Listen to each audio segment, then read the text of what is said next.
That's the doom loop, a self-reinforcing death spiral created in less than 48 hours. All right, now we get to the mechanics of the crash itself. This next section is absolutely crucial because it explains the specific feedback loop that just spun completely out of control. Understanding this is the key to seeing why that gas leak alibi, according to the source, just doesn't really hold up. Okay, so let's walk through this carefully, step by step. It all kicks off on September 23rd. The government announces these huge, sweeping tax cuts, but with absolutely no explanation of how they're going to be paid for.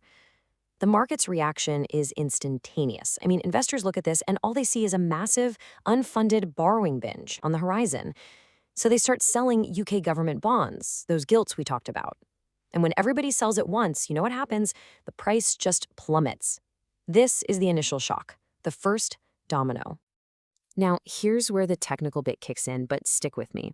A lot of UK pension funds use these really complex strategies called LDI. The simplest way to think about it is like a carefully balanced scale. They use gilts as a kind of counterweight to make sure they have enough money to pay pensioners in like 20 or 30 years. But when the price of those gilts suddenly crashed, that scale was thrown violently out of balance.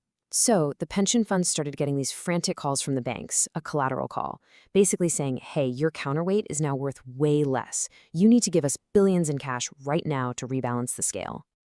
And here is the trap. How does a pension fund come up with billions in cash overnight? The short answer is they can't. So they're forced to sell the easiest thing they can get their hands on, their most liquid asset. And what was that asset? The very same UK government bonds that were already crashing in price. They became what the market calls forced sellers.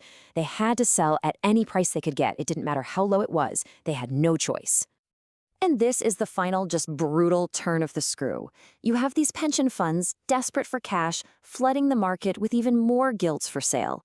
This massive wave of new supply just causes prices to crash even further. And what happens when the price crashes again?